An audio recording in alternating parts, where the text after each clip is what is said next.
I'm a researcher on Central Asia at IRSEM, and I'm very pleased to welcome you to this webinar on state and law discussing the Taliban's return to power in Afghanistan. And we are delighted and very honored to welcome Gilles Dorronsoro, who is a professor in political science at Paris 1 Panthéon-Sorbonne, and who is the author of Le gouvernement transnational de l'Afghanistan, une si prévisible défaite, I hope you can see it, at éditions Karthala. And the book has been translated into English.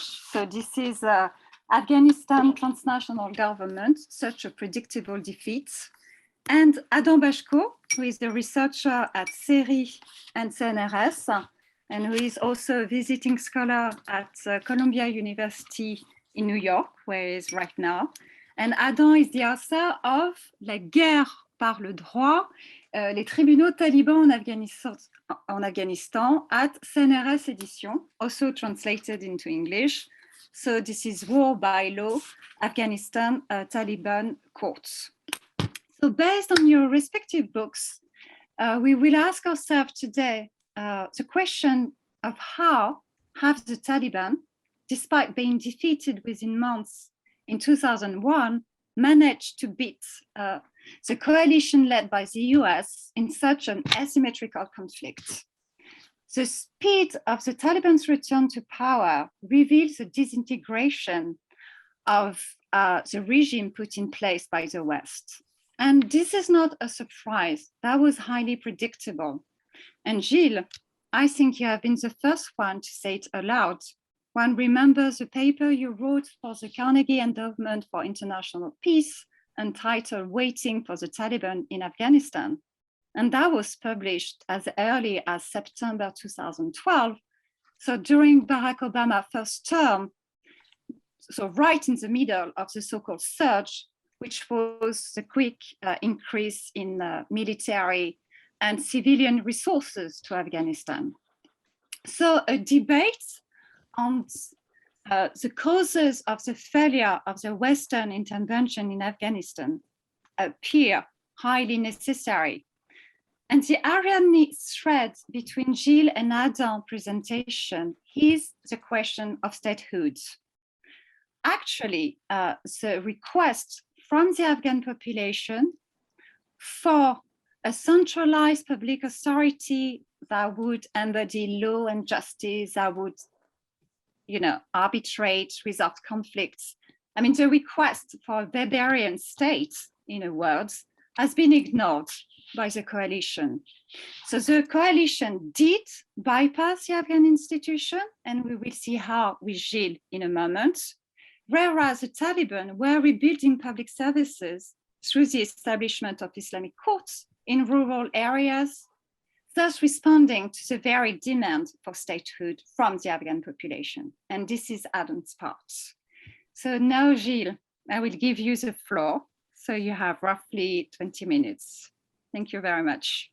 Thank you, Aurélie. Thank you to the IRSEM for this kind invitation. The question is, what went wrong? How did the 2001 intervention end up creating a society ravaged by civil war? In fact, the failure of Western intervention was a probable outcome in the sense that as early as 2001, the practices of the institution involved defined a possibility space that differed from the publicly expressed expectation. If we are to believe the Western coalition, the 2001 intervention in Afghanistan was to pave the way for a democracy championing liberal values, namely human rights, competitive elections, gender equality, protection of religious and ethnic minorities. The governance, in line with the ideology prevailing in the early 2000s, moreover would serve to limit the scope of the state intervention and promote a market-based allocation of resources. Almost 2 decades later, this mode of government has indeed produced a radically transformed Afghan society, but one far removed from the stated objectives. These are not, it must be said, one-off errors, but structural problems for which no one has solution. First, international aid reinforced the most dysfunctional feature of the Afghan economy, which exhibited all the traits of the typical war economy. Opium equal to 1/3 of legitimate GDP, and international aid, without which the regime would have immediately collapsed, constituted essential part of national wealth. The Afghan economy operated without effective legal regulation as a series of oligopolistic markets where trade was characterized by market distortion, collusive transaction, and shaky property rights. This system led to pervasive corruption and a dramatic increase in territorial and social inequalities. In addition, the electoral process has lost credibility due to massive fraud, and the result of the 2014 and 2019 presidential election never having been officially published. Finally, the plans for building or rebuilding the state have backfired, with Afghan institutions, parliament, the police, the justice system, among others, discredited in the eyes of the populace, and with the very principle of Afghan sovereignty called into question by coalition military operation. Moreover, the Western coalition had gradually become mired in a morass. The Afghan regime controlled each share an ever smaller portion of the territory, and its collapse was an foretold conclusion. Whatever twists and turns the future may bring, the coalition lost because its initial goals will never be achieved. Al-Qaeda remains rooted in Afghan soil, and it is no less ironic that ISIS, unambiguously planning future attack on Western countries, would gain a foothold in Afghanistan in 2014, the very year that most of Western forces withdrew. In addition, the conflict has cost the United States alone more than $2 trillion. Telling the indirect cost and contribution of other coalition countries makes this lost war one of the costliest in Western history. To understand the trajectory of the Afghan war, I will develop three main arguments: the imaginary anthropology of Afghan society, the transnational government, and the strategic equation and the use of violence by the coalition. So first, the Afghan society has been perceived through what I call an imaginary anthropology, the sum of all the prejudices held by experts, military personnel, and humanitarians alike. There were the Western armies, UN agencies, international NGOs, and private business, all on the cutting edge of the bureaucratic rationalization processes, forming complex operational organization obsessed with the measurement and quantification that is characteristic of contemporary societies. Rankings, benchmarks, opinion polls, statistics form an assortment of metrics for justifying decision and for underpinning evaluation of public policies and health programs. An intellectual field dominated by neo-positivist paradigm, particularly in economics and political science, reinforced this orientation. But this approach coexisted with an Orientalist view of Afghanistan expressed by many experts, and which constituted the dominant culture of the security world. Indeed, if we look at the recurring themes in Western discourses, a picture of Afghan society emerged that says more about our interpretative frameworks than about reality. This relatively coherent but radically false imaginary anthropology of what Afghans are helps to understand the implicit assumption that underlay a majority of the policies. Afghan society was held to be essentially apolitical, localist in its interests and priorities, consisting at its doors of geographical or community isolates, and also traditional, because beyond the turbulence of the moment, the eternal Afghanistan of the tribal elders and turban notables was only waiting to be reawakened. Numerous reports and articles propose a return to the Afghanistan of yesteryear by reactivating tribal institutions or strengthening the authority of notables. In truth, an entire segment of the output on Afghanistan dealt with the hypothesis on an over-determination of the trajectory of a historical trajectory by culture in the sense of a deep structure undermining behaviors. The society imagined sprang from a functionalist vision for which, ravingly, stabilization was the desired objective and where the social must naturally be in balance. This despite Afghan society having been caught up in an unusually violent and social and political revolution since the end of the 70s. However, there have been radical political movements in Afghanistan. The communists and the Taliban have shown a real determination to impose highly ideological public policies, despite strong social resistance. The emergence of ISIS after 2014 shows that this revolutionary dynamic is far from being exhausted among some radicalized youth. The idea must be broken with that Afghan would of necessity be pragmatic and impervious to ideological discourse. While families of notable may strategically place their children in different movements as insurance against political hazards, there are also siblings torn apart by having made opposition choices. It should also be recalled that all reconciliation processes have failed in Afghanistan under the impact of bitter power struggles and irreconcilable ideological visions. The premise of the pre-political nature of Afghan society comes in a range of themes. The myth of Afghan society as allergic to state informed much of the literature. The state, fundamentally alien to Afghan, was said to be an imposition lacking support from their communities, tribal or otherwise. However, even if the Afghan state is historically a product of the colonial period, it would be wrong to regard it as an artificial institution resisted by the so-called civil society. Nevertheless, international actors systematically favored the local in defining military and civilian policies that conjure an illusory capacity for self-government by so-called communities. The tribes, in particular, in continuity with the colonial tradition, were overinvested by those leading the counterinsurgency. However, the hypothesis of the retribalization of Afghanistan was not validated, and attempts to manipulate tribal factions inevitably created insecurity. Finally, foreign actors persisted in a false assessment of the Taliban movement as an inchoate network of disorganized groups, when all the time it was and is a hierarchical and national movement. One of the most surprising aspects of this war is the coalition's inability to know its enemy, or even to accept its existence. By almost unanimous agreement, the situation after 2001 was defined as post-conflict. And as late as 2014, at the Chatham House meeting, the participants spoke revealingly of a risk of civil war. And it was not until 2007 that UNAMA recognized that Afghanistan was no longer in a post-conflict situation. The self-delusion of coalition leaders between 2002 and 2005, the decisive years for the movement's resurgence, explain the shockwave set off by the Taliban's return as a military significant force.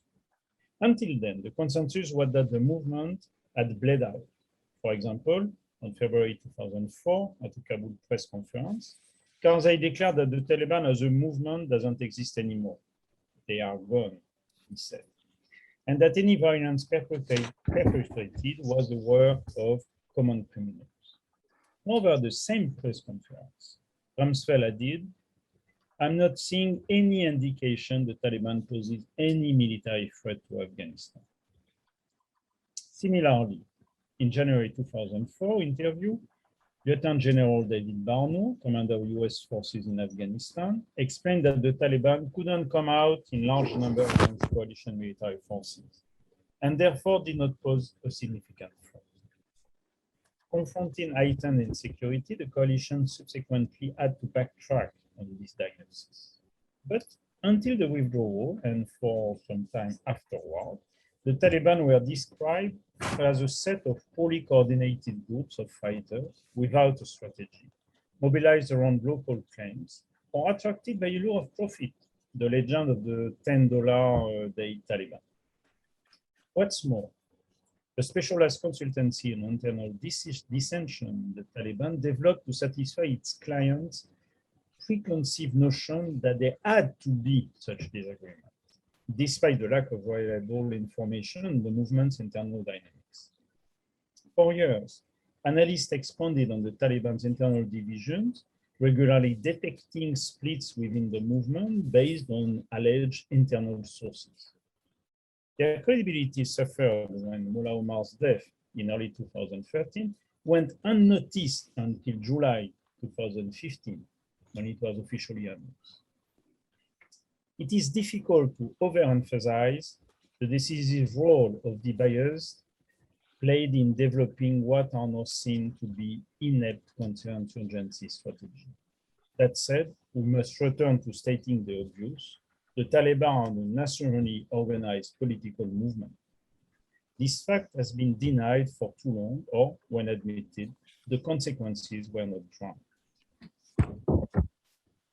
My second point is about the transnational government. The Afghan regime cannot easily be fitted into the usual categories of political regimes. Usually, a state is a bureaucratic field commanding a set of devices for governing population, but in the case of Afghanistan, the latter works in a very unusual way. To account for this variant, I propose the concept of transnational government, an organization of power in which foreign actors have a preeminent place in developing and implementing public policies in the essential areas: security, police, army, justice, intelligence, development, health, and education. Specifically, my assumption here is that absent a mechanism for coordination and political deliberation, sectoral bureaucratic rationalization makes countries ungovernable. The government installed by the coalition was indeed characteristically unable to coordinate international actors who were de facto and sometimes de jure independent of the Afghan state. Without a coordinating body, the dominant American institution, which defined the broad guidelines, allocation of resources, methods of intervention, relationship with Afghan institutions, could not forestall a marked incoherence and often redundant or contradictory programs. While tension existed where intervention areas intersected, alliances between institutions, humanitarian and military, for example, were very common. In addition, the international actors shared some intervention devices, including closure to the host society and the creation of bridge institutions, Afghan NGOs, neo-traditional assemblies, Jirga, Shura, and so on. These institutions were constrained by the set of rules that were part and parcel of the phenomenon of construction by isomorphism and allowed spreading a model of government notably characterized by the dominance of quantification. International actors in principle supported Afghan institutions, but in fact worked mainly against the state, which explains the failure of state. Despite the tens of billions of dollars spent developing institutions, at the time of Western disengagement, the local administration was not functional. The justice system was decaying. The army and police were collapsing. Indeed, the network of institutions that made up the Afghan state was closely aimed by the action of international actors and had no resources or strength. In practical terms, the Afghan state could not produce legal rules or control military operations on its own soil. And the foreign actors had disarmed its bureaucracy. The characteristic bureaucratic functioning of the international actors basically depoliticized public policy choices, so that typical development policy mechanism replaced political deliberation. The anthropology of development, notably James Ferguson, the anti-politics machine, has showed how the reference to good governance and civil society allowed replacing political representation with stakeholders in decision-making processes. The transnational governments emptied political institutions of their representative function and effectively prevented the formation of an orderly space for deliberation and debate. As a result of this linkage between transnational devices and bureaucracy, the regime that set up shop after 2001 was structurally unstable. The concentration of power during President Karzai's two terms, at the expense of regional power, was eased by the marginalization of parliament and the political parties, as well as a massive electoral fraud. Even so, the media remained relatively free and coercion of opponents within bounds, except maybe for Archidustin. The coalition installed a permanent double bind that confined the Kabul regime to an in-between state, neither fully fledged democracy nor authoritarian power grab. Lacking rules of the game, the political elites did not form a ruling class and were incapable of making compromises that could ensure the survival of the regime that worked for their benefit. The fraudulent electoral process undermined the legitimacy of the political system, and if such thing as a moral economy of corruption exists, which is doubtful, it did not stabilize a regime for which only a very few benefited, as we have seen the last few months, because nobody fought against the Taliban when they were going their way to take Kabul. My last point is about the civil war. Finally, the return of the Taliban and the failure to contain their progression is directly the result of two strategic failures. On the one hand, Pakistan has offered a sanctuary to the Taliban since the beginning of the US intervention. The strategic constraint condemned to failure all the counterinsurgency policies, especially the offensive in the southern Helmand province. On the other hand, the coalition forces, instead of staying neutral, have aligned themselves with some local forces, creating the condition for a surge in violence and paving the way for a return of the Taliban. The practices of the transnational government and the regional context set the conditions for possible civil war. First, the society produced by the transnational government fractured beyond any possible compromise. Although the fall of the Taliban in 2001 put an end to that clerical regime, the ulemas remained social actors, and the liberal values echoed by international players clashed with the fundamental dominant discourse among political elites. The reference to Islam inspired the regime legitimation, while it served simultaneously as a basis for a moral economy of the revolt, as testified by the street demonstration. Second, the middle class midwife by international financing was a social group in formation distinguished by its practices and torchbearers for a modernization project begun in the pre-war period. The political elites discouraged it from mobilizing, thus depriving the regime of what potentially might have been a key element in the social coalition. Finally, a consensus on the identity hierarchy remained elusive, and the process of mobilizing ethnic and religious identities accelerated, with effects on political behavior, party affiliation, voting, and the urban geography.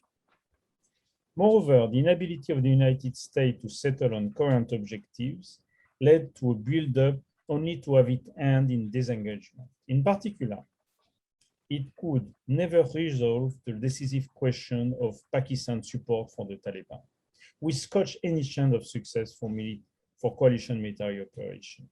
In addition, cross-border dynamics, which gave sanctuary to the transnational jihadist movements, were largely behind the establishment of the local ISIS offshoot. After 9/11, the US military rediscovered the counterinsurgency that he had largely shelved after its defeat in Vietnam. However, focusing on strategies as presented in doctrinal debates is probably not the best way to understand military operations in Afghanistan. For example, the distinction between counterterrorism and counterinsurgency, which is based in part on an undefined opposition between enemy-centric and population-centric operation, obscures the fact that both methods of intervening on the ground were complex and in part similar. Then, targeted killings were used in both counterinsurgency and counterterrorism. In the end, the chronology of the conflict was defined more by the level of resources than by doctrinal development or tactical innovation. It therefore is fitting to analyze four practices to define the essence of the coalition's tactical repertoire: targeted killings, negotiation and rallying, clearing control operation, and militia formation. In this way, the coalition exercise of violence profoundly transformed Afghanistan political dynamics. In particular, the coalition systematically intervened in local conflict and supported armed groups, whose abuses undermined the idea of a society regulated by law. Targeted killings by drones and night raids created, among other things, the perception of arbitrary violence not subject to any judicial process. Moreover, the coalition focused its operation during the surge on outlying areas, where it ultimately failed, setting the stage for the American disengagement. In conclusion, I will underline that we should not be afraid to name Afghanistan a defeat, a serious one that is, which is going to affect the credibility of NATO for years to come. We need an honest and frank debate about what happened in Afghanistan. Why did we fail? And one cannot be sure, to say the least, that academics, experts have collectively been up to the challenge and reject the all too pervasive idea of giving intellectuals a pass for irresponsibility. Bad ideas kill. I would not relish having to justify today the blissful optimism of the first years after the intervention, nor the rationale for the disastrous offensives in Helmand. However, with interest among the public waning and the individual accountability dissipating in the maze of bureaucratic organizations, nobody will feel responsible for what was a predictable disaster. Thank you for your patience. Thank you very much, Gilles, for this very rich presentation. So Adam, I will give you the floor for roughly 20 minutes as well. Thank you, Aurélie. Let me first thank the IRSEM, which funded the PhD on which the book is based and which made possible the research on which the talk I'm going to give today is based. Gilles developed the reason for the Western failure. I will try to explain why the Taliban won beyond the usual Orientalist graveyard of empire, geographical determinism, beyond this idea that because the mountains in Afghanistan are high, it would be logical that no modern army could win a war. The book itself and the focus on Taliban courts is a result of an astonishment. I came to Afghanistan looking for the causes of the Taliban success, faced with an obviously superior adversary in the US military, superior both in terms of technological means and in terms of financial means. And the question I had was how what looked like a ragtag insurgency could actually defeat the first world power, which also says how obvious the defeat was by the end of the 2000s, beginning of the 2010s. My focus on Taliban courts came actually from my discussion with Afghans when I was trying to understand why the Taliban were progressing, especially two people that were adamant opponent to the Taliban movement, and that in the discussion that we had started to explain to me that they both had judiciary problems. They came one after another, one in 2010, the other in 2011, one in Kunar in the east of the country, one in Kandahar in the south of the country, and both had quite a similar speech. They were explaining me how the Taliban was an archaic movement. One of them was even saying the Taliban are not Taliban, making a play of word on the meaning of the name of the organization. The Taliban organization is not made of students of Islam, of people that would be knowledgeable in religious terms, but it is made of people that are ignorant. That was what he meant. But after started to explain how they themselves would turn to the Taliban judge to resolve their land conflicts for once, and for the other, a robbery over his cattle. And they started explaining that the Taliban judges are better than the judges of the government, and that they could not turn to the government or not turn to any of the warlords supported by the American military in the east or the south. They had to turn to the Taliban judges. They had no other choice. The Taliban won the war first by making up for the deficiency of the Afghan regime and the US intervention. Taliban success in the legal realm, and I'll show you at the end of this presentation why it matters, why building up building up courts can be decisive in a war. It's a decisive weapon. The Taliban success in the legal realm is a mirror of the Western blunders. Gilles already developed them at length, so I won't spend much time on them. But law and justice was paradigmatic of the failures of the Western intervention on two accounts, especially. On the one hand, the special force implication, and the special forces played a huge role here, implication in local conflicts to find allies and to find intelligence in order to target Taliban and Al-Qaeda, ended up very often in the US military taking sides in interpersonal conflicts, antagonizing first the side that it would not support, and then very often the side it was supporting. Both ended up supporting the Taliban. There are valleys in which you can actually reconstitute very, very precisely how an anti-Taliban group of people turned to the Taliban because of the special force implication in local rivalries or in local land conflicts. On the second place where the intervention has catastrophic effect was the state building in the legal sector. I'm happy again to develop it, but the mix of ad hoc legislation, very often copying Western legislation. The Patriot Act is actually copied in a law in the mid-2000s. The Italians created a code of criminal procedure that mirrors the Italian code and is absolutely unadapted to the Afghan one, to the Afghan context. So ad hoc legislation, indifference to the need in the judicial sector, which then led to overspending from 2008 when the US discovered that justice was important and decided to multiply by 10 the spendings in the system of justice, in the Afghan system of justice, using usual subcontracting rules that ended up having most of the money not reaching its intended goals, created a predatory system favoring a set of warlords that were related to the state. It's important here to add one thing. In 2001, Afghanistan had already went through 23 years of civil wars, 23 years of exacerbating local conflicts over property, trade, and matrimonial issues, which made those blunders particularly decisive. It meant that conflicts which for people were so important, and one has to understand that civil wars like Afghanistan are moments in which personal conflicts do not stop, and the country people still fight for their share in a heritancy or the way they would like to break or not break up their marriage, right? It stays central issues. The way the West acted in Afghanistan further increased and multiplied those conflicts. The Taliban implanted themselves in the countryside by creating their own shadow government. When they would take over a village, they would start by threatening or assassinating a local representative of the state, both civil servants and intermediaries that were working for the state.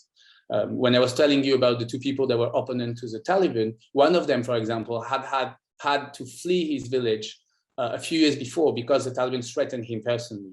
There was not a problem for him to go and see a few years later the Taliban judge. He still considered, and he was right, that if he goes to see the Taliban judge, the threat he received on his life would not prevent the procedural functioning of the Taliban courts. It shows you also that it shows you also one of the central blunders that occurred in our assessment of Afghanistan. Many of you probably remember the Taliban control maps that had been created all over the 2000s and 2010s with these colors, always, green, orange, red, always the same colors that already were used in Vietnam and that are still used in many conflicts. Interestingly, those maps were systematically wrong for someone doing fieldwork in Afghanistan. They were wrong because they always underestimated Taliban presence. And there is a reason for that, which shows very well our biases that Gilles talked about. We would always look at the incidents to build the map for a very simple reason. It's a metric, it's easy to count, it's reliable.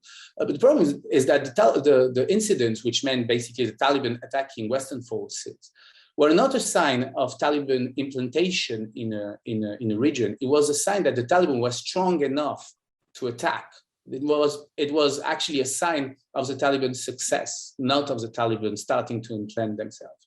On the contrary, the governance, if one would have looked at the level of development, of sophistication of the Taliban governance, this was actually a very good proxy, not possible to really put into a metrics, but actually that could be analyzed, and that was showing how much the Taliban were implanted both institutionally and militarily. It was very obvious in the courts, and when I started my research in 2010, the Taliban already have 800 judges all over the country telling you that the level of control in 2010 is much higher than the one that is anticipated. The Taliban focus on law was both pragmatic and ideological. Pragmatic in the sense that it answered social demands on specific conflicts. When the Taliban started taking over villages, they started having people demanding to commanders to solve, to arbitrate and to litigate disputes. The Taliban commanders often felt that they could solve some conflict in a pragmatic way because they looked at themselves as clerics, and I'll talk further about that. But they still led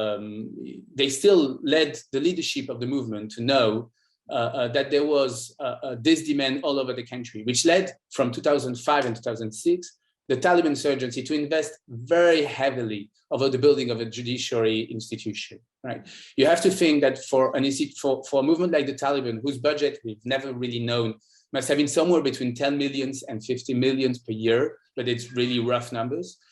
Having 800 judges working all over the country is a huge effort in terms of manpower, in terms of financial resources, in terms of time devoted to it. The reason why they did it was also ideological. It's related to who the Taliban are. And contrary to the image of Talibans as a $10 fighter or Taliban as ragtag fighters, the Taliban were a social group of clerics from 1994, when they were created, recruited among the Deobandi madrasa of the north of Pakistan. They came from those educational institutions forming Islamic law scholars and theologians, which meant that they considered themselves as judges. The Taliban looks at themselves as a movement of judges, as a that has a social role in society to arbitrate and litigate disputes. The Deobandi ideology that the Taliban have is very important to understand. Deobandism is a transnational trend of Islam that appeared in the second half of the 19th century in reaction to English colonialism in India. It has nothing to do with, it has little to do with Salafism that the Taliban are often supposed to be. On the contrary, it was built as a reaction to the English judges taking over Islamic law in the second half of the 19th century and led the clerics in the Indian Empire to construct a new ideology, a new version of what a cleric should be, putting forward three central elements. First, fundamentalism, and here you have the literal interpretation of religious texts. It entails an accent over the need to enforce Islamic law in the most rigorous manner, but also rationalism, the idea that you need to have a bureaucratic instrument. And they were here taking example of the English colonial institution that they looked at as superior to their own, giving a lot of emphasis, for example, on written forms, on hierarchical functioning. And finally, but something also that was decisive, they create an ideology looking at clerics as a social group that had a role in politics. Deobandism and Deobandi madrasas all over India, Pakistan, and Afghanistan are madrasas that promote the idea that clerics are a group that is whose social role is to govern, is to do justice, right?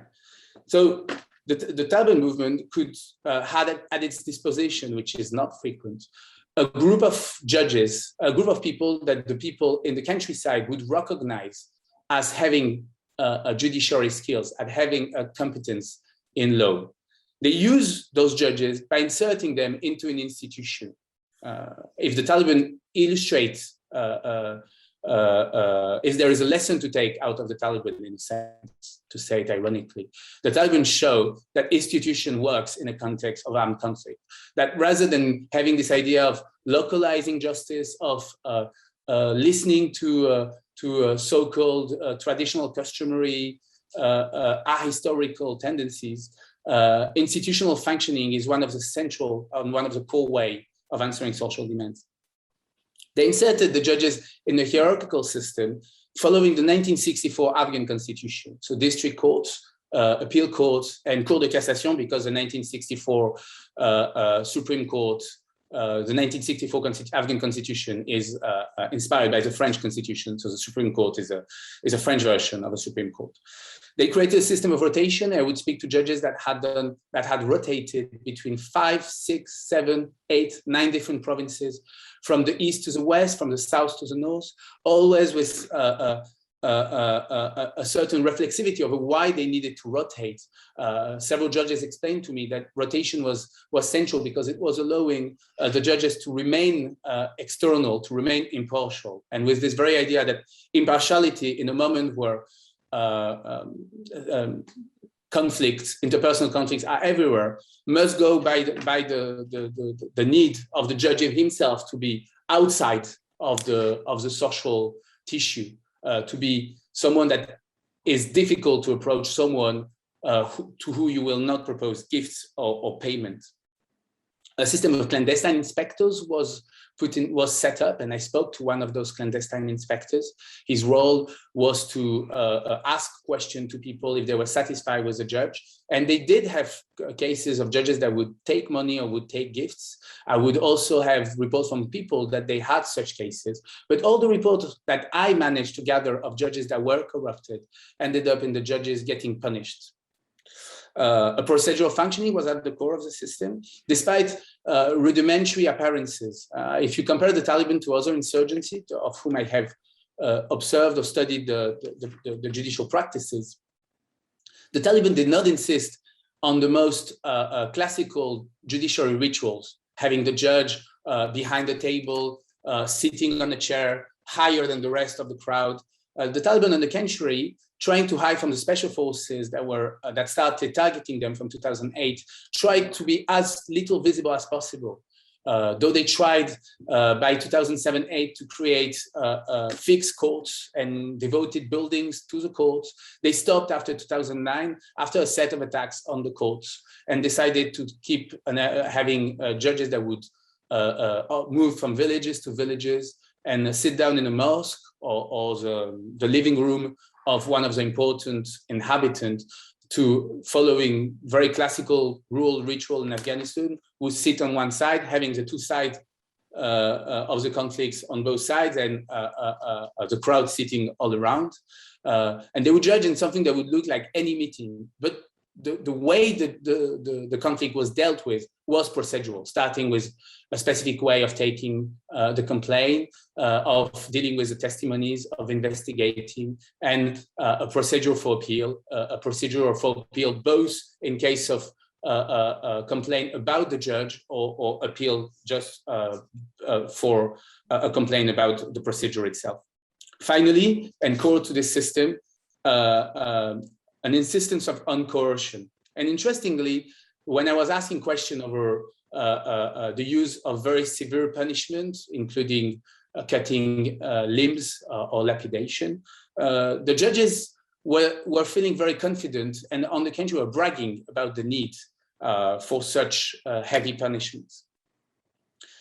In that, they were very close to the discourses of Mullah Omar. And if you want to understand the movement, I would advise any of you to actually read the speeches that Mullah Omar were doing twice a year on both Eids, on both Muslim religious celebrations, in which he would explain something very close to what I had in my interviews with the judges, where they were explaining the war, not through geopolitical big trends, which makes sense, not as a social conflict between two elites, which makes even more sense, as you could look at the Afghan civil war as a conflict between graduates from the university and graduates from the madrasas, but as a problem of individual corruption, as a problem of a society in which the lack of respect of moral barriers has led people to go as far as betrayal, as far as collaborating with foreign powers. And so the problem that Afghan society had was its moral decay and the need to deal with it as strongly as possible.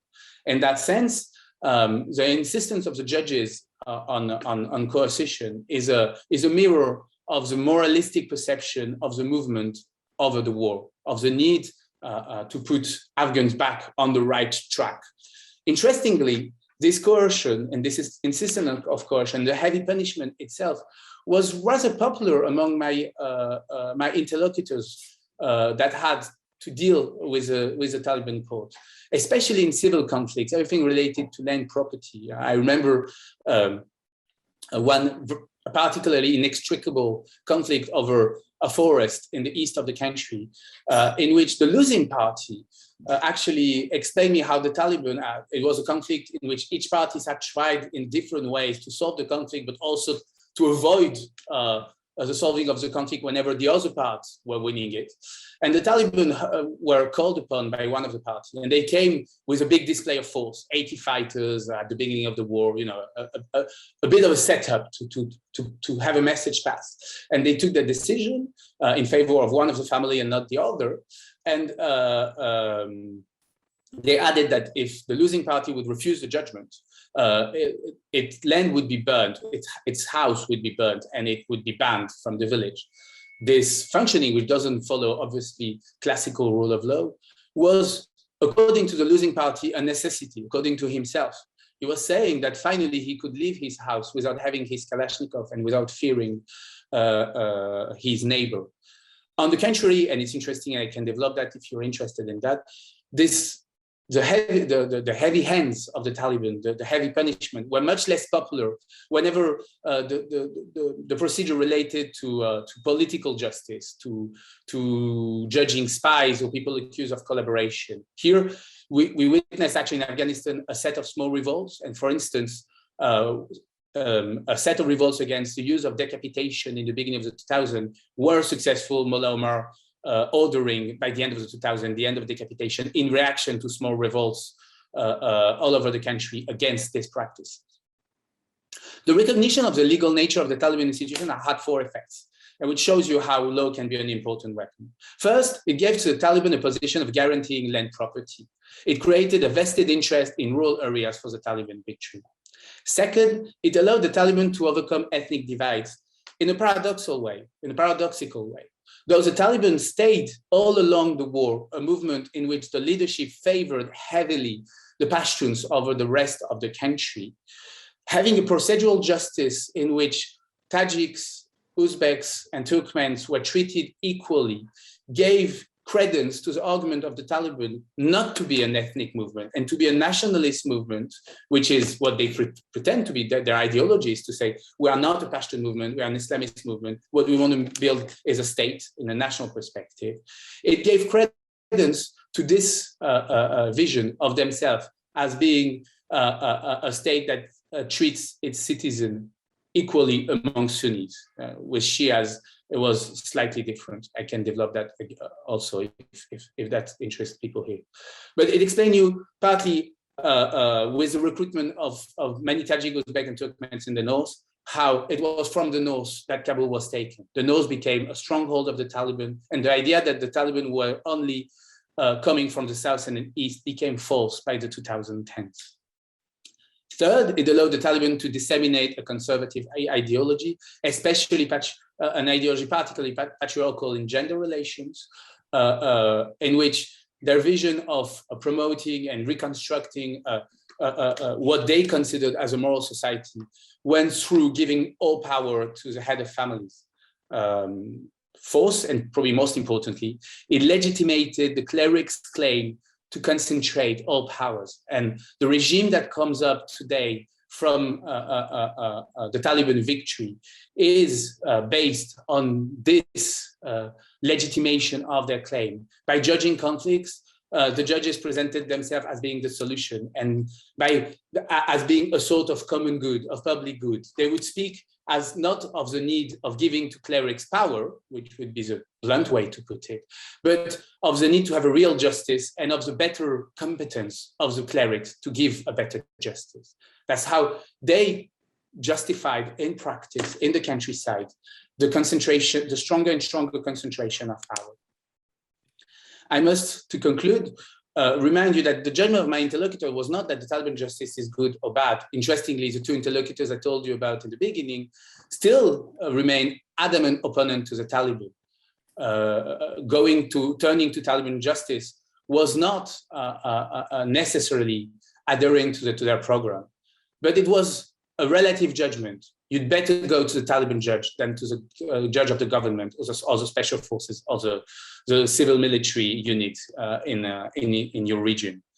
It still tells you, and I conclude on that, that governing as an insurgency is very different from governing as a state. If this new Taliban regime is largely in continuity with what they built in the 2000s and 2010s, which itself is quite in continuity with the regime they had, the Islamic Emirate in the 1990s. The Taliban are today facing new challenges. They have to pay civil servants with a budget that they cut by 5 and with money that is today frozen in the US. They are facing an incredibly poorer society and a society that is devastated by several years of drought.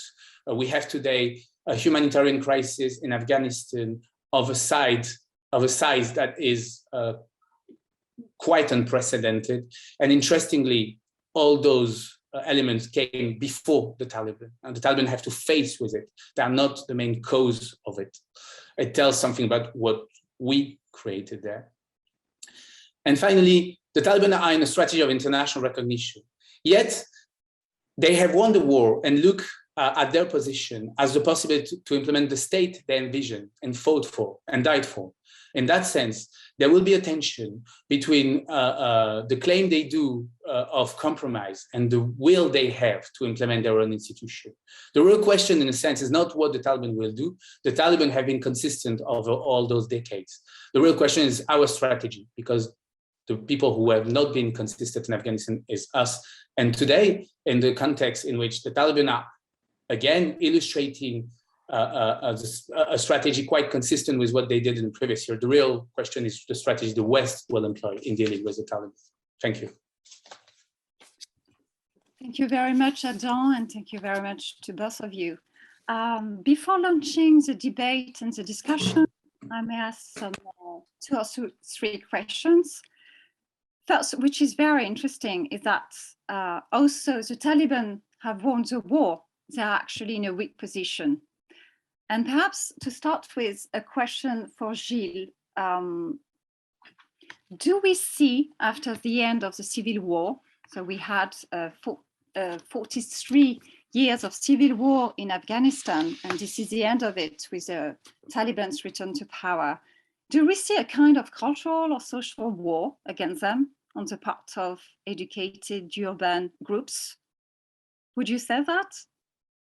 So, yes, there was this idea in the media a few weeks ago that probably there was going to be a huge uprising in the Panjshir Valley. And we are back to the 80s with the son of Ahmad Shah Massoud. And obviously didn't work. Panjshir didn't want to die for Ahmad Massoud, and nobody wanted to fight the Taliban regime. Not especially that people are supporting the regime, but just they are fed up with the civil war, and there is no clear alternative, no political framework to build an alternative to the regime. So no more civil war, which basically is a good thing for most of the Afghans. But there is some kind of a social war, and we wrote a paper, Adam and I, about this thing a few weeks ago. And this kind of war is going to take place in 2 different contexts. First, inside Afghanistan, it's clear that the urban elites do not accept the regime. And that's why we saw a few public protests, Jalalabad a little bit, Kabul, Herat very marginally. But these protests are not very important to that point. A few people here and there. It takes a lot of courage to protest against the Taliban regime, just to be clear. But at the same time, I'm not sure that these elites can draw a lot of people behind them. And there is a second war, which is going to increase in intensity in the next few years, I guess. It's in the diaspora, in the Afghan diaspora. We are seeing right now Afghans who fled Afghanistan the last few weeks, regrouping in Europe and the United States, and are going to constitute, I would say, the strong lobby against the Taliban. And it reminds us, of course, of the Iranian revolution in the 80s. And I guess that the culture, the references, the ideology, the memories of these two groups are not going to be reconciled in the next, probably for 1 or 2 generations at least. It's a little bit like the Spanish Civil War, you know. 50 years after, or 60 years after, or maybe 1 century after, it's going still to be a fracture inside the society. And I think we are heading toward this kind of long-term conflict, which is not going to be an armed conflict, but which is going to structure a lot of things, especially the relationship between the Taliban and the rest of the world. So the next question, Adam, will be for you. I think this is quite impossible for you to answer the question, but if you can develop the idea, because really this is the great challenge faced by the Taliban regime, by their clerical regime. How can they now actually, under the entirely the state, I mean, rebuild an administration when we know that the coffers are completely empty, that the international aid is frozen? We know that 75% of the state budget before they came back to power was actually coming directly from international donors. So how can they rebuild an administration in such a context and thus appear legitimate to both rural and urban population? Yeah, they have that. They have a double challenge. They have a challenge of resources, and they have a challenge that they govern a society that has immensely changed in the last 2 decades. They already took that into account in the countryside when they were ruling as an insurgency. You could see a lot of changes in the 2000s as compared to the 1990s. For example, they stopped by the end of the 2000s. To harass people for having phones or for having music on their phone, especially. You could pass a Taliban checkpoint without problem. If you'd have music or movies on your phone, they would stop harassing people for such reason. They also changed, for example, on issues of schooling or health. While in the beginning of the 2000s, they actually attacked in a quite systematic manner schools and health clinics. They actually the code of conduct, the Layha of the Taliban of 2006 actually say it is lawful to attack a school or health clinic because it is a base of the Western progress in Afghanistan, progress as military progress. 3 or 4 years later, they ban specifically for the fighters to attack such institution, and on the contrary, what they do is they take them over. So the Taliban have and the strategy of the Taliban to embody the state comes from their constructing the administration from inside. And they will do the same. They did it in the 1990s, and they will do it again today. They will embody the state by constructing a bureaucracy. And that has worked in the 1990s. And that, I think, will work today again. For that, they need resources, but they need a limited level of resources. They can manage that without having a Western aid because there are very cohesive and ideological movement, and the clerics that compose the movement will accept to be judges despite the fact that they are badly paid. The real effect, if you want, of the ostracization, of the potential ostracization, or the frozening of Afghan resources today will be the level of services given to the population. So the question for the Taliban is not, will they manage to construct an institutional state? They will. They are doing it. They are doing it in a very consistent manner. You know, when they changed the Ministry of Women's Rights and Affairs into the Ministry of the Promotion, I always confuse them, so the Promotion of Virtue and the Punition of Vice. They are very, yeah, the reverse is a bit complicated to argue. When they do that, they work as they always were, and they can gain some popularity in the cities, for example, in their way of dealing with land affairs. The fact that they guarantee property is not just a rural problem, it's also a problem in the cities where the lack of planning in 2 decades of Western presence has led to 90% of the property being informal, legally speaking. So there is a demand for formalization of rights, something the Taliban have been more doing than the West. On the contrary, especially with this urban elite,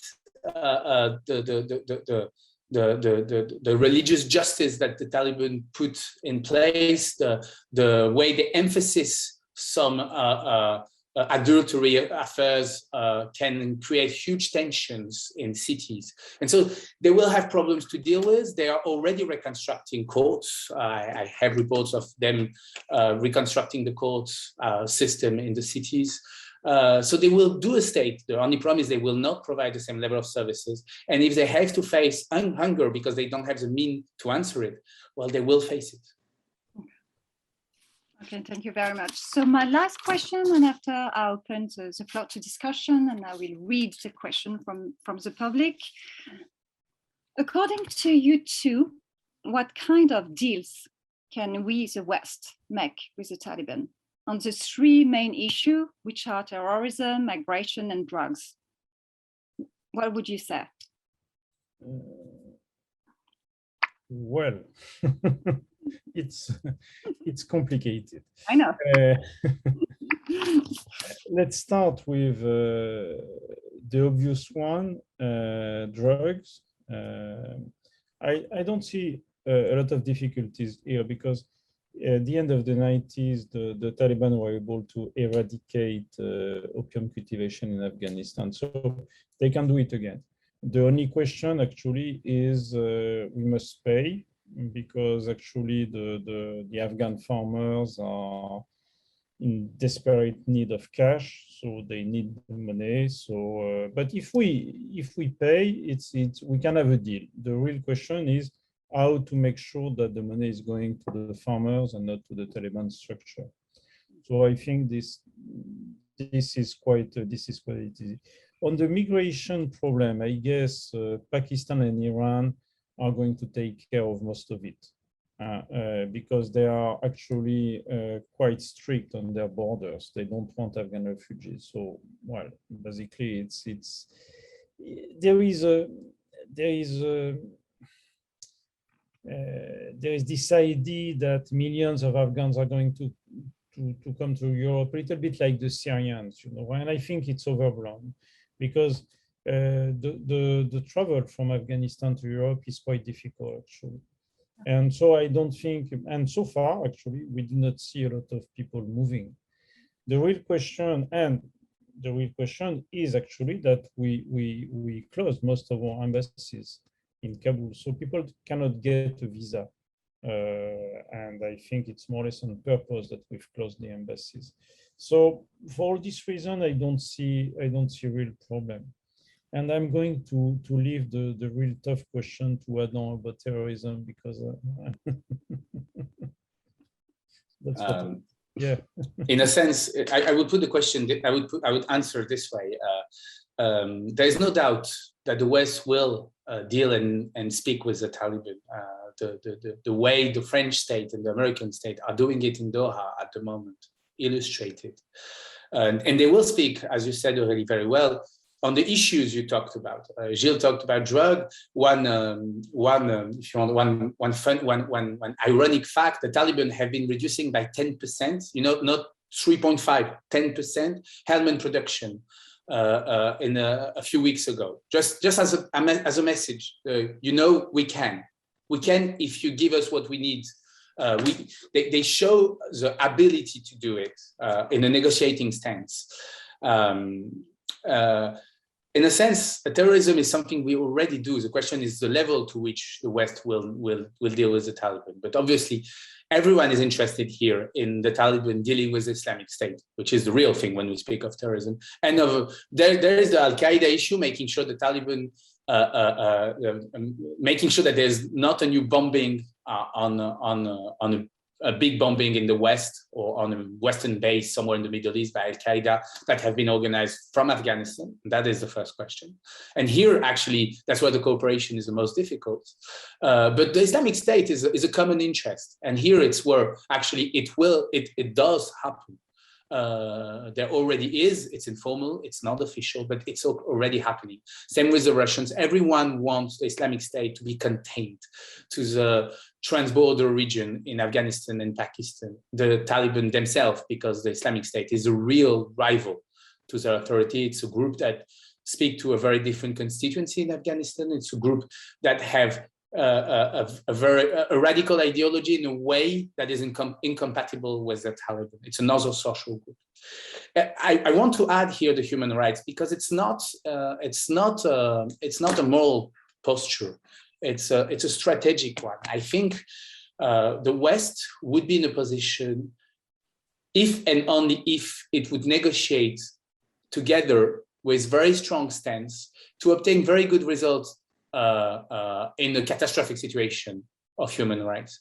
When with the money that the Taliban government needs and want, I mean, they speak all the time about that in medias and the meetings they do all over the world. If the West would have a consistent position using strong conditionality, very, very strong conditionality on money to very clear and specific objective, that percent of girls in schools in this region, that percent of women in university, having that level of courses given, having that access to health, having that way, having independence of media to that level. Because interestingly, again, where the Taliban are showing a sort of willingness to do compromises is, for example, the fact that they have not clamped down on private media. They have repressed very strongly journalists. And so there's a real possibility that independent journalism will become impossible in Afghanistan when you see how they repress the journalists that were covering the demonstration. But at the same time, they kept the private media in and they forced them to change men instead of women. They have made them shift. They pressured for shifts, but those media are still here. And if that would be part of the conditionality, then you might have a private media, and would also allow in the social war that Gilles was talking about, and that we argued will be, the defining feature of the next decades, if not more. Having an agenda here of strong conditionality could stabilize part of the urban elite by giving them a space, giving them positions into NGOs, giving them positions into the media, into the health sector and the educational sector. And here the question is, who will have access to labor, which is a big question in a moment where the civil service in Afghanistan will be divided by 2, 3, 4, maybe 5. There will be a competition for labor. If you want the urban elite to find a position, then you need to have strong conditionality in the consistent strategy.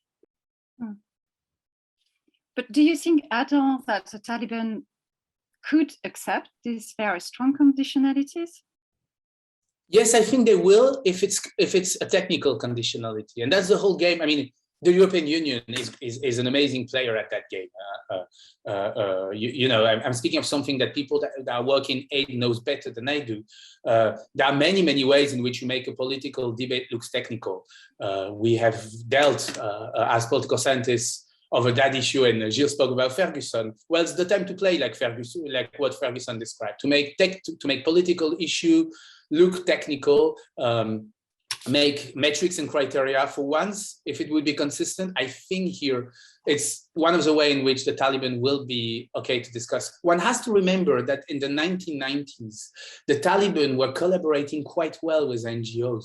I've met many NGO workers that have been in Afghanistan in the 1990s that speak of it, weirdly enough, as the golden era for them, because everything was secure and they had complete autonomy as long as they would not take position into moral affairs or matrimonial affairs, or if they would keep away from that, they could do whatever they wanted as long as they respect the rules, in a sense.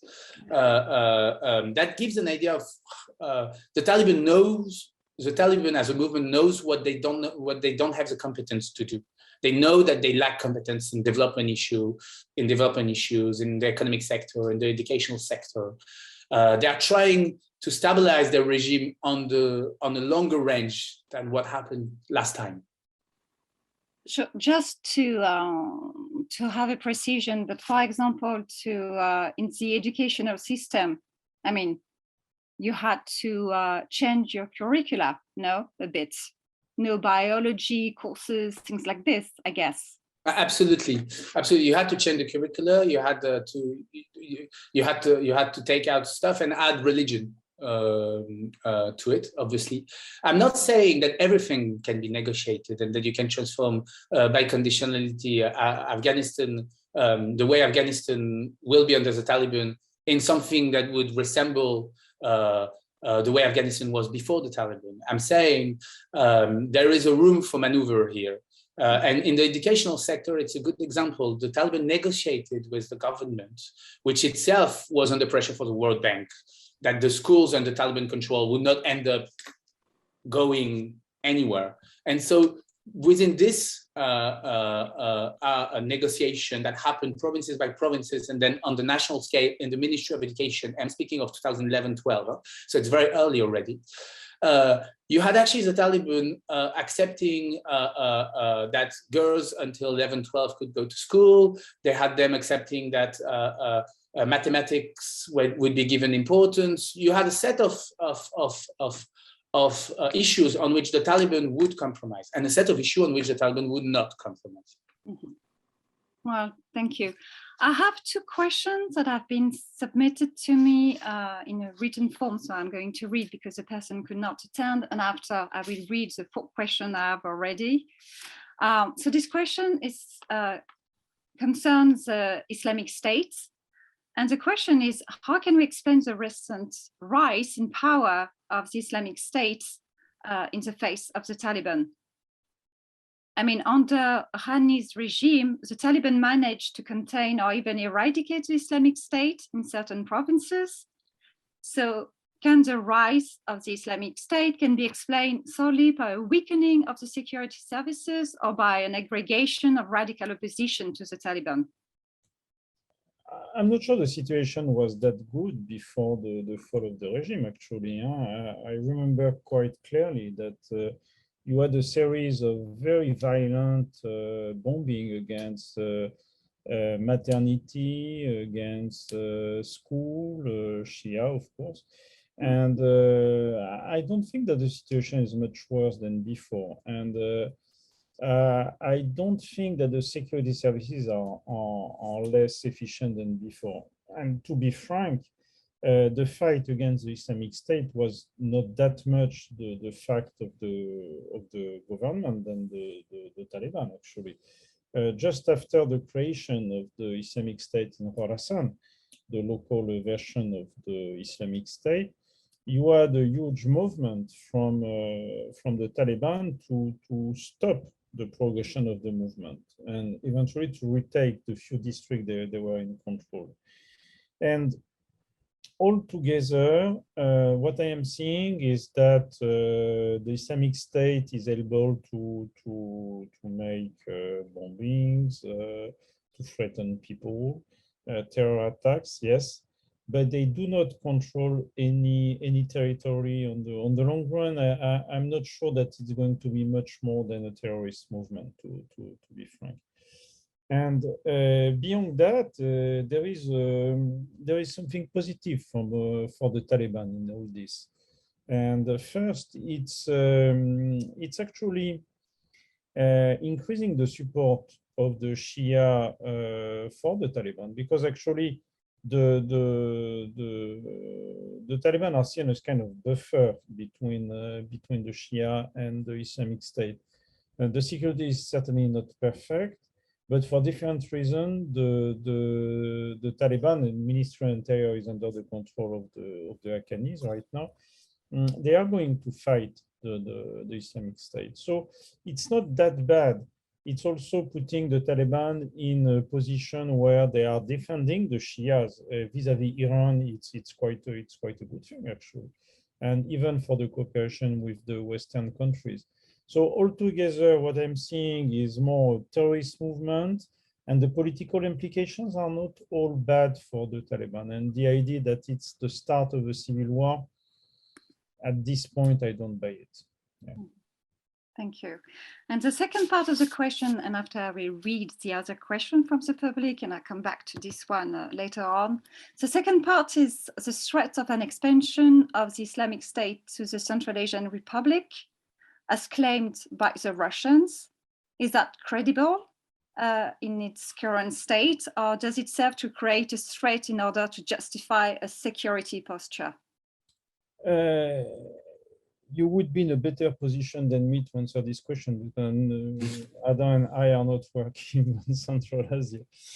The only thing we can say is right now the main friction between Afghanistan and its northern neighbors, it's Tajikistan, and for a good reason, is that Ahmad Massoud, the son of Ahmad Shah Massoud, is in Tajikistan.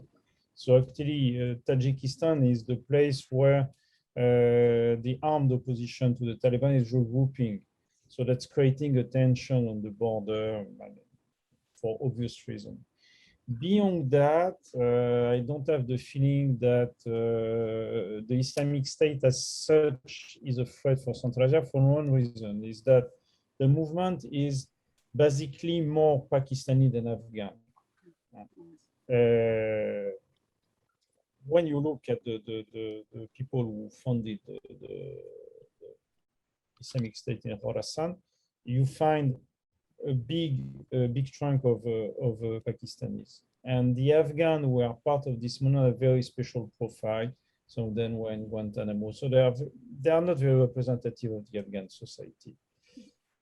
So for this reason, I don't see how this movement could really progress in Central Asia, where in Uzbekistan or Turkmenistan, maybe in Tajikistan, where the situation is not so much in control. But for Uzbekistan and Turkmenistan, I don't see how they could progress, at least right now. I don't know if Adam has another idea about that.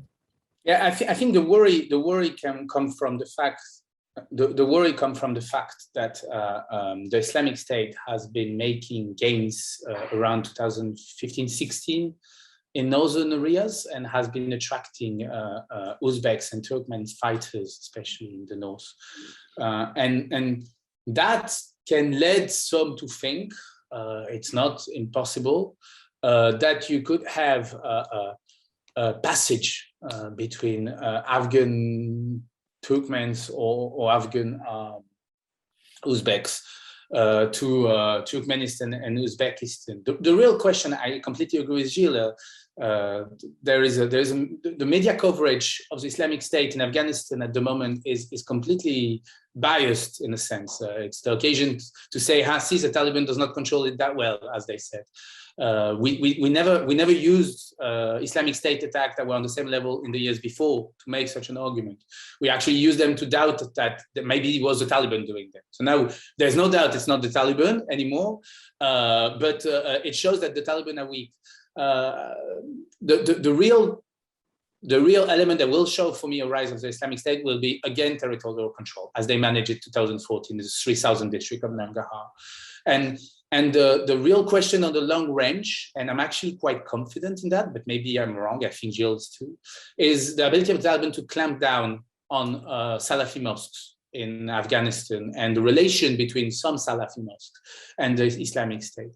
And the Taliban are quite able, I think, to clamp down on them, including in the north, because they are clerics. And so they know more. One of the problems of the government was that basically the previous government, the Rani's and Karzai's government, is that they were basically letting a free rein to the clerics because they wanted to be legitimated by them more than they tried to control, but not much. The Taliban, on the contrary, as they exemplified while there were an insurgency, control very strictly what happens in mosques. They control what is said as in the prayer.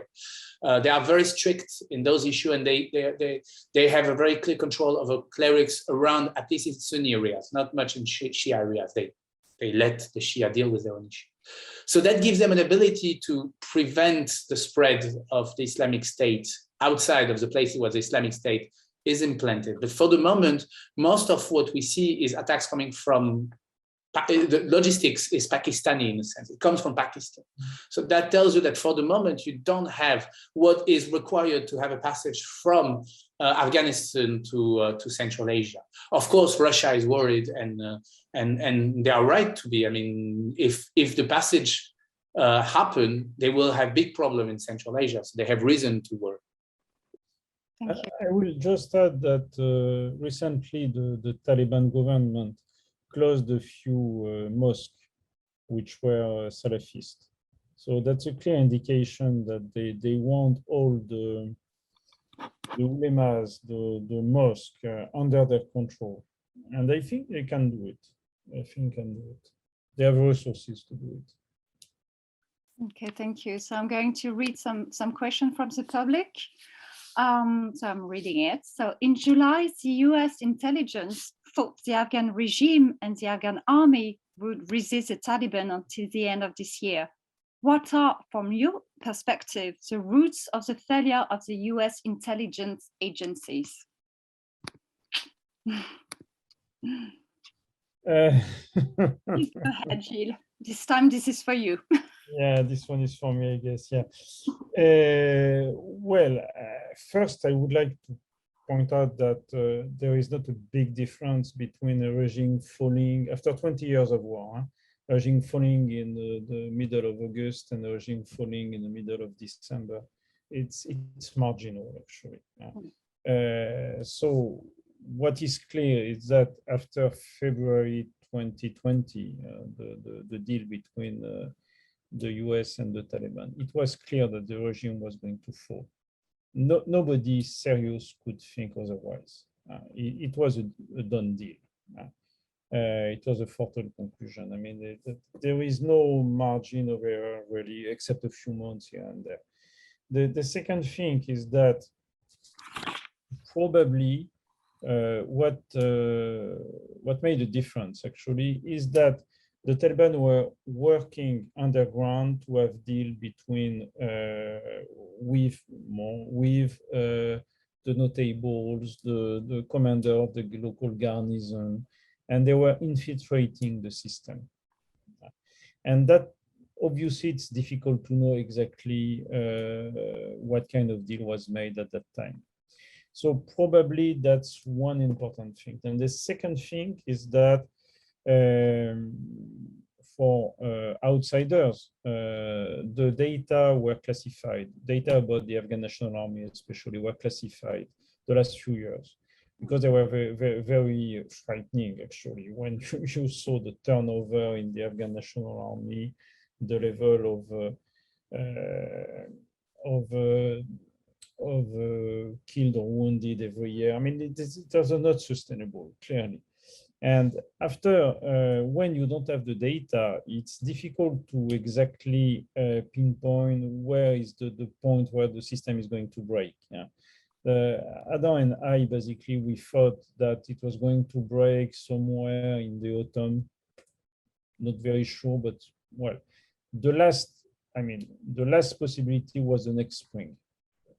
But anyway, that's not that important after all. Now, the really important thing is that the decision, the withdrawal, the way they evacuated Kabul was actually not negotiated with the allies. We have a problem with NATO. Let's be clear about that. Everybody's saying it actually. In the EU, in Brussels, when you speak about NATO, people are becoming just crazy, mad crazy.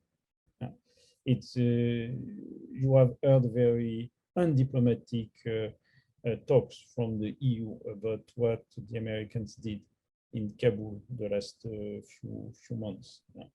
That's much more the problem than the fact that the regime felt actually in August more than in November. It's the way we manage what was obviously going to happen. Mm-hmm. We did not have a list of people to evacuate. It was total chaos. The airport was in a mess. You cannot imagine this kind of mess. That's a problem for military organization, for the US, basically. That's where the problem is, much more than the date of the fall of Kabul. An additional element, maybe, we've often been too nuanced, and well, not much, but we've been too nuanced about the Afghan elite. And I'm thinking, when we speak today about Mali or other cases, you always have this tendency, and you could see it in everywhere around, to say, yes, still there's some level of popular support. The elite, they're very, very corrupted, but they still are involved with their clientele. They still have, and in a sense, I remember how we were trying to you don't want just to say the Afghan elite have no political support, and they will not fight at all for their even their economic revenues or their political power. In a sense, what made things go quicker was also the fact that simply Rani did not fight.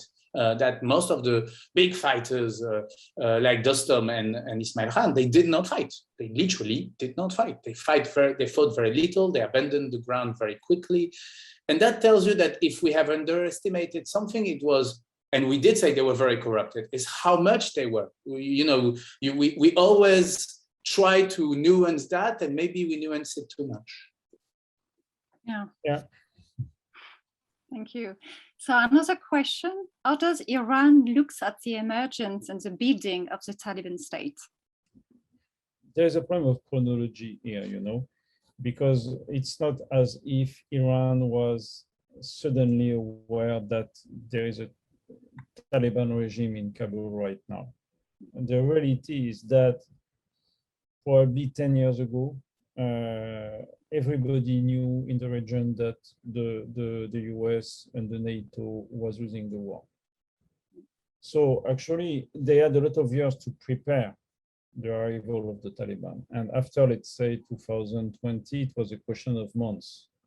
So it's not a big surprise for the Iranians. Then I see the Iranian position as defined by a few things. First, it's the end of the American presence in Iran. And remember that a few years ago, just after the invasion of Iraq, the idea was that the next target was Tehran. So it's a huge relief for the Iranians. Second thing, the Taliban are not bad at managing borders. So for the Iranians, actually, the Taliban are a kind of partner. You can manage drugs, migration. They know how to do it. They are much more efficient than the former regime. The third thing is that there was a deal between the Taliban and Tehran about the protection of the Shia minority. That's why we did not see any kind of fight between the Hazara militia and the Taliban. There was no fire shot the last few months between the two. There are incidents here and there, but basically there was a deal. So my feeling is that so far it's a good neighbor. It could go wrong, but so far it's quite negotiable, quite easy to manage for Tehran.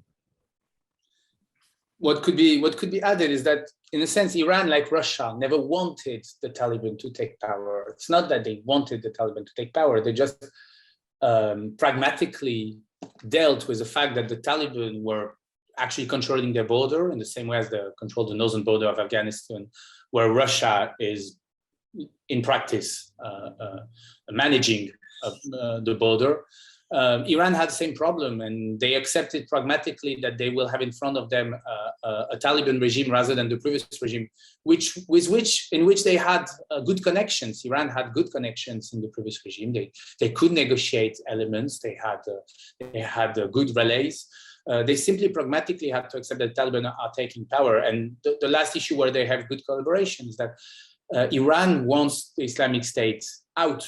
I mean, the country that is systematically fighting against the Islamic State all over the world is Iran. One has to remember that the Islamic State is targeting Iran in a very clear manner. And so if the Taliban fights better against the Islamic State than the regime, so be it. That would be a pragmatic Iranian position. Can we just precise for the public why Iran wants the Islamic State? Because the Islamic State has a genocidal reaction to Shia. I mean, they want just to exterminate Shia. Yeah, there's a sectarian perspective. The Islamic State is pushing forward the sectarian agenda. You know, the Islamic State results from Al-Qaeda's transformation in Iraq. In a very, looks like the communist debates of the 20s, the close enemy and the far enemy. Al-Qaeda in 2005 becomes the Islamic State by saying the West is not the first enemy, it's the secondary enemy. The primary enemy is the Shia. And the Islamic State is an organization that is structurally built in enmity, in a regional enmity towards the idea of a Shia hegemony. And so when they enter Afghanistan, they really have an agenda of putting Sunni against Shias, of increasing the tension and trying to get a polarization that would give them support if whenever you'd have Shia slaughtering Sunnis. So the Islamic State has an agenda that is regional and in a large perspective, and that is very anti-Iranian. Yeah. And to just add something, the genesis of the Islamic State in Khorasan on the Afghan-Pakistani border actually is some kind of renewal of a Pakistani brand of Sunni extremism. And that's important to say, because actually in Pakistan and in Iraq, for different reasons, you have this brand of very ultra-radical, violent movement against Shia. And they are genocidal, basically. Mm-hmm. They want to kill, really to kill the Shia. And, you know, there is this interplay between these militants on the Afghan-Pakistani border who are anti-Shia, who are Pakistani anti-Shia. And what they find in the Islamic State is a movement that is basically on the same wave. They want the same thing. They want to kill Shias, which is definitively not the Taliban way. Mm-hmm. Yes, indeed. Actually, the Taliban never declared Shia apostates.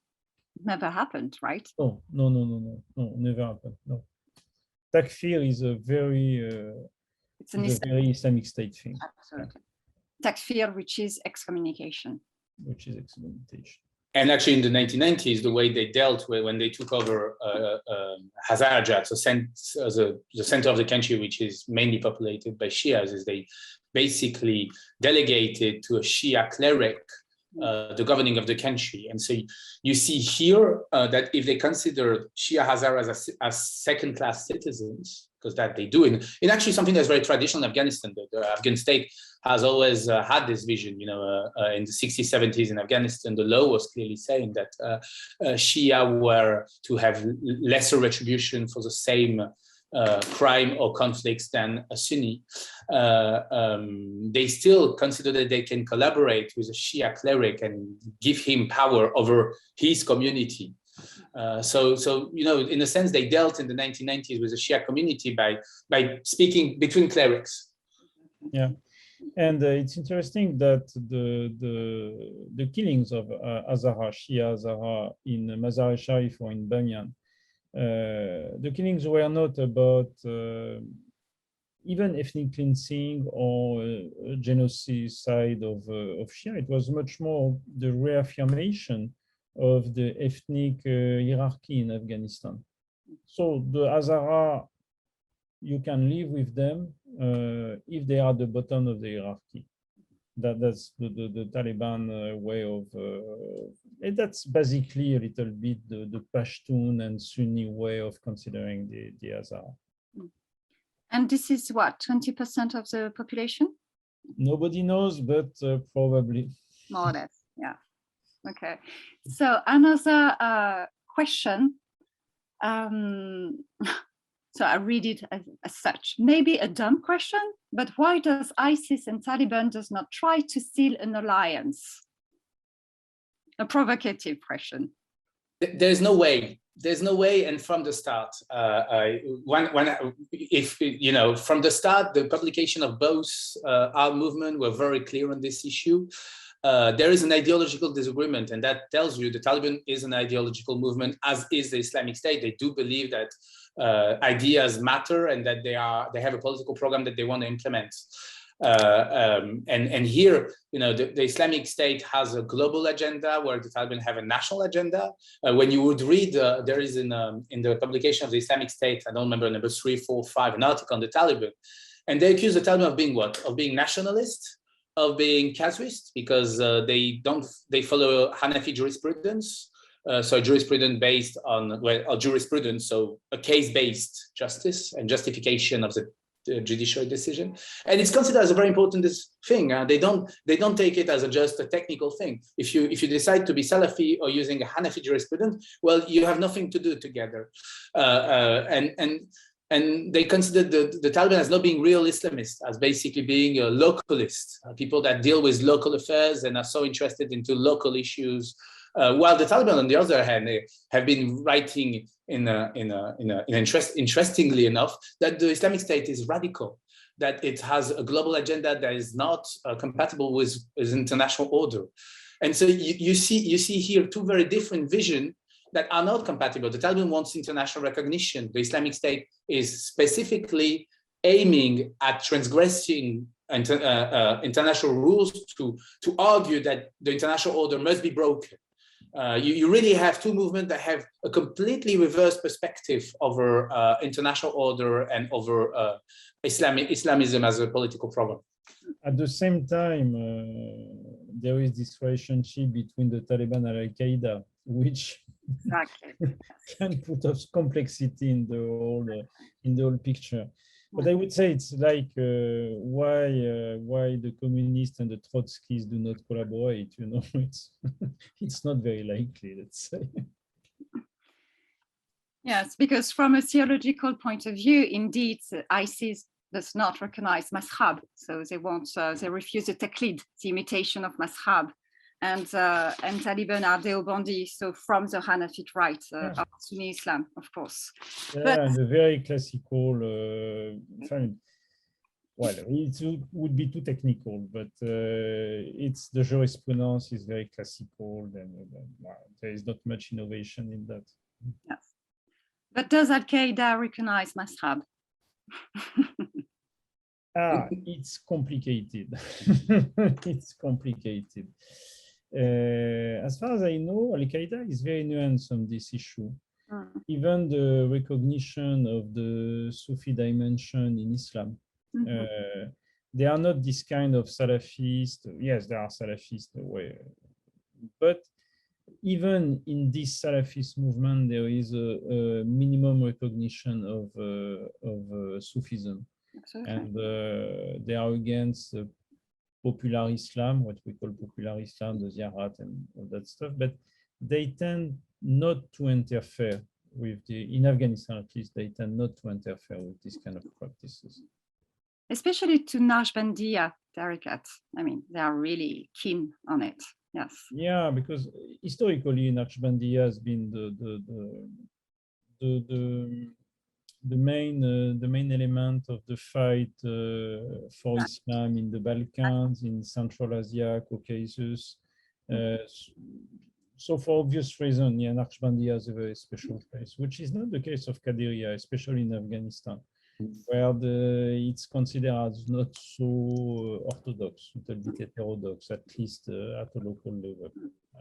Whereas, sorry, Adam. And something quite systematic, if you look at Syria, for example, Al-Qaeda had a very similar, in the same way as in Afghanistan, because they recognize the sovereignty of the Taliban over the land, Al-Qaeda has a strategy also that is very different.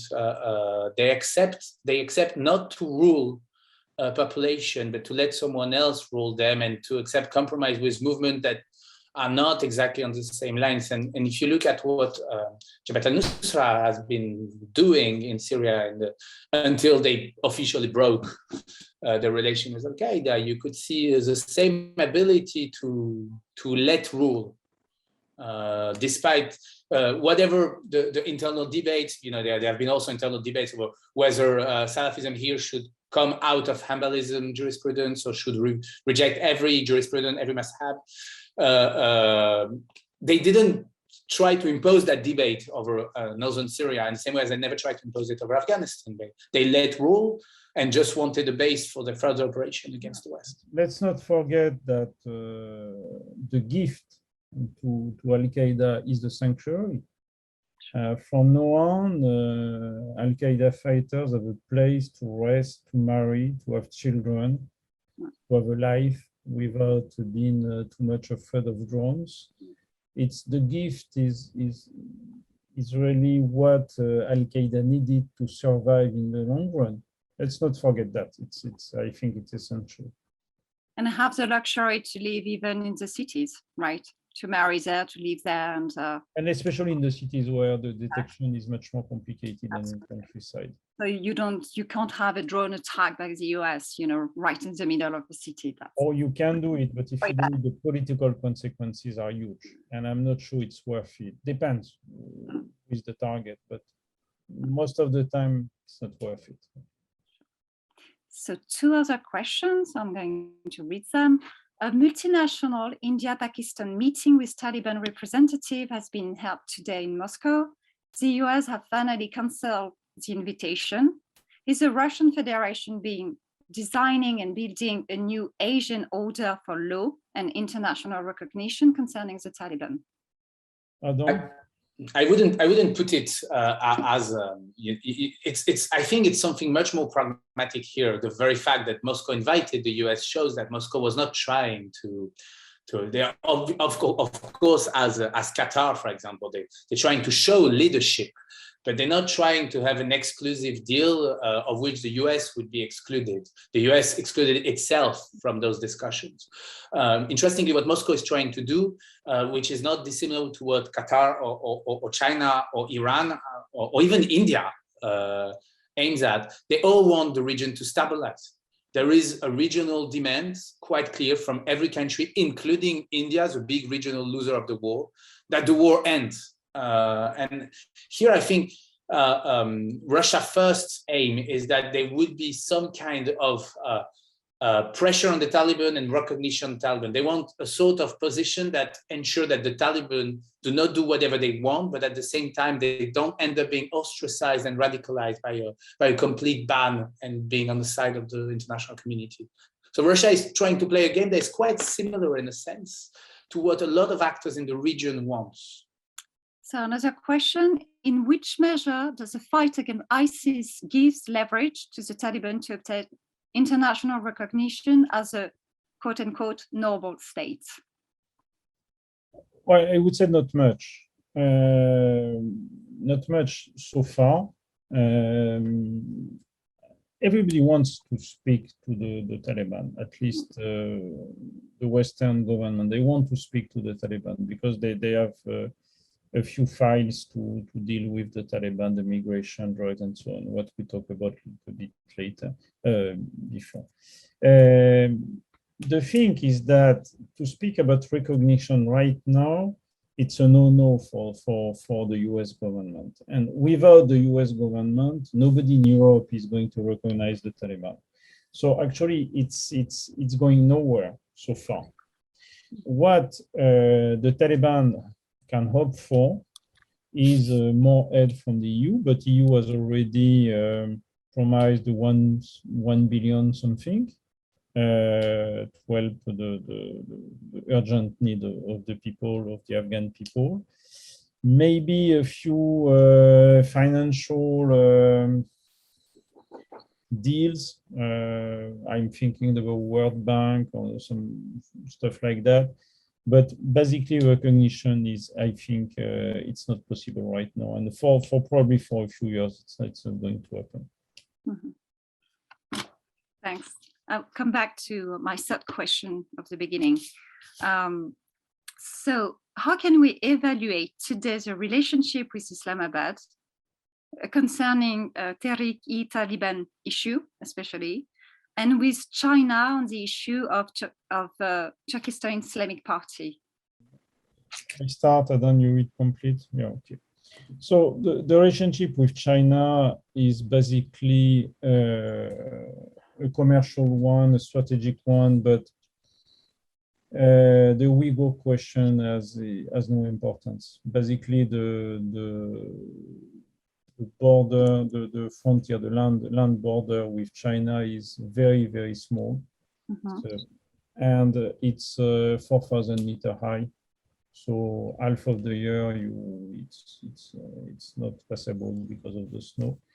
So basically, there is no security risk for China. That must be very clear for everybody.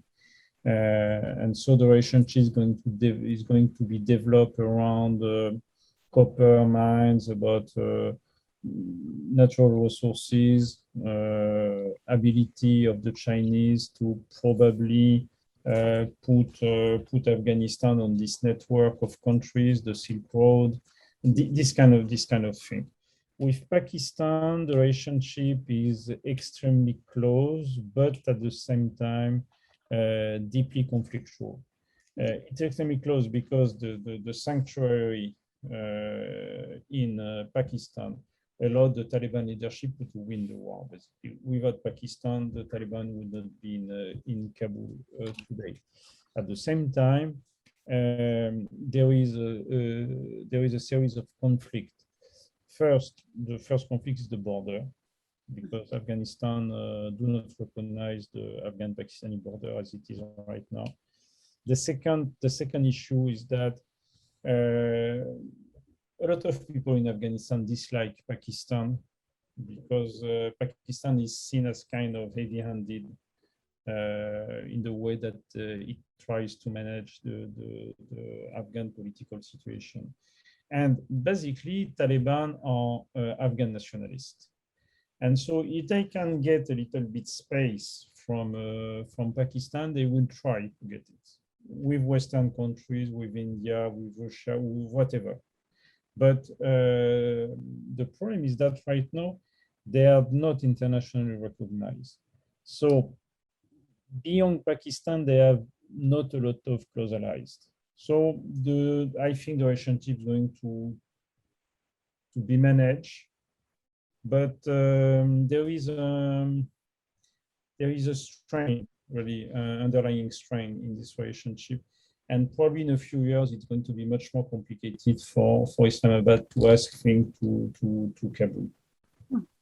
And what in a sense makes the Uyghur not a real issue for China is simply that the Taliban agreed to every condition here. I mean, you know, having a couple of fighters leave Afghanistan and go to Pakistan or to other regions is not a problem for the Taliban. So it's basically what made it not be a problem was simply that the Taliban accepted in the same way as they did in the 1990s to get rid of Uyghur fighters and not to be a place where they could settle and train. The issue of Tehrik-e-Taliban in Pakistan is a bit different because one has to remember that Tehrik-e-Taliban in Pakistan in the last years was mostly helped not by the Taliban but by the NDS, the Afghan intelligence. Right? In the 2010s, the idea that the NDS created with India was that if you fund an imploding TTP, because the Tehrik-e-Taliban in Pakistan had exploded in several branches, you could make problem for Pakistan to try to pressure them regarding Afghan Talibans. In a sense, that the Taliban took over doesn't mean that Taliban fighters will not find some shelter or some relation on the Afghan side of the border. I mean, in Kunar, for example, the Taliban fighters have personal relations. I mean, you speak of two sides of the border where family have relations. So they have personal relations, but what they will not have, at least for on the short term, is a state strategy of supporting Taliban to harm Pakistan. The Taliban have no reason to do that. It makes no sense. You have there's enough personal link for the Taliban fighters to spend time in Afghanistan, but not enough for the Taliban regime to support the movement. It makes no sense. The reverse could be true. If the Taliban are crossing a red line, a Pakistani red line, Islamabad could try to build some kind of radical movement to destabilize Afghanistan. Could be the Islamic State in Khorasan, could be another one. But that would be the typical repertoire of contention of Pakistan. Do we have any idea of, the presence of Al-Qaeda in Afghanistan? Perhaps hundreds of fighters? Do we have any idea? And can we imagine some training camps? Or is that completely impossible? Because at that time they would be eliminated by drone attacks. I mean, that could be easy for the US if it happens again. Well, the main information I would like to carry here is that we don't know. Seriously, open sources are very scarce on that point. It's impossible. It's important to say that because you see a lot of reports and saying things about the Taliban, Islamic State, and there is no empirical data behind it. So I would be very, very careful. Probably there are a few thousand members of Al-Qaeda in Afghanistan. That's what I would say. Members mean fighters, really, but also families, people close to the movement one way or another. Beyond that,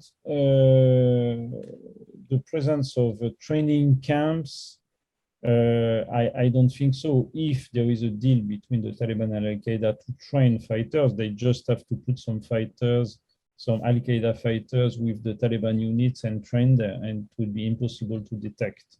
So the idea that you're going to see, like we have seen in 2015, Al-Qaeda training camp near Kandahar, that's what happened at the time, it doesn't make sense.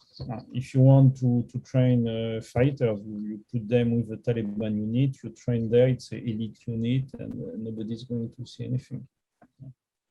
What we also don't know, and we really don't because of the current situation, is the level at which Al-Qaeda has real relation with the Taliban.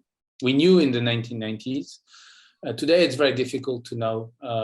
The obsession with the Haqqani family has created a sort of, we know the Haqqani are related to the Taliban, to Al-Qaeda, but in practice, we don't know. We don't know what has relation between Baradar or between Haybatullah and Al-Qaeda. And when I say we don't know, we wouldn't know that they are bad. Which, it's not just interesting to know that they are. It could also be that they are not great, and we don't know it. Yeah, we know it's a larger problem. Actually, we have a big problem, and this is, we were speaking about the roots of failure in US intelligence agencies, but the ideological perspective we had on the Taliban has made, in a sense, impossible for most of the Western intelligence agencies to have real knowledge about the leadership of the Taliban. Right? In a sense, we have fought this whole war with such a biased vision of the Taliban that we never really looked seriously at how the leadership functions. And today the regime is built on a leadership the West knows very little about, except that many are the same guys of the 1990s. But what happened to them in the last 2 decades? We are very ignorant of that, which says we are very ignorant of what is in their mind, of what are their political vision. We are very ignorant of the Taliban leadership. And to reinforce this point, For example, we talk a lot about Haqqani taking control of the Ministry of Interior. But what can we deduce about that, from that? It's not so easy, actually. Does it mean that you're going to have a Ministry of Interior full of terrorists from everywhere in the world, which is a kind of interpretation you found here and there? Or it's just that Haqqani is the real tough guy, you have the border to control, and Haqqani family is very connected to the border. So we'd be back to the 90s where the Ministry of the Borders, there was a Ministry of the Borders, was always given to a guy from the East, because that's their place, they know how to deal with it. What can you read? Plus the fact that the Taliban leadership is very collegial, and so Haqqani is not going to make the policy of all the Afghan governments. There are going to be negotiations. So all that together, careful, careful, careful. We have 1 minute left. So careful, careful, careful will be the conclusion, I think. So again, this is your book, both of you. So thank you very, very much for your presentation and for your answers to our question. Thank you so much. It's been a pleasure and an honor. And I would like also to thank our communication and support team at IRSEM. So I'm really thanking Ornella Calamba and Dorian Léger that work hard on this event and quite late. So thank you to them. And Right. thank you to everyone, to the public who participated. Thank you very much to all of you. Thank you. Thank you.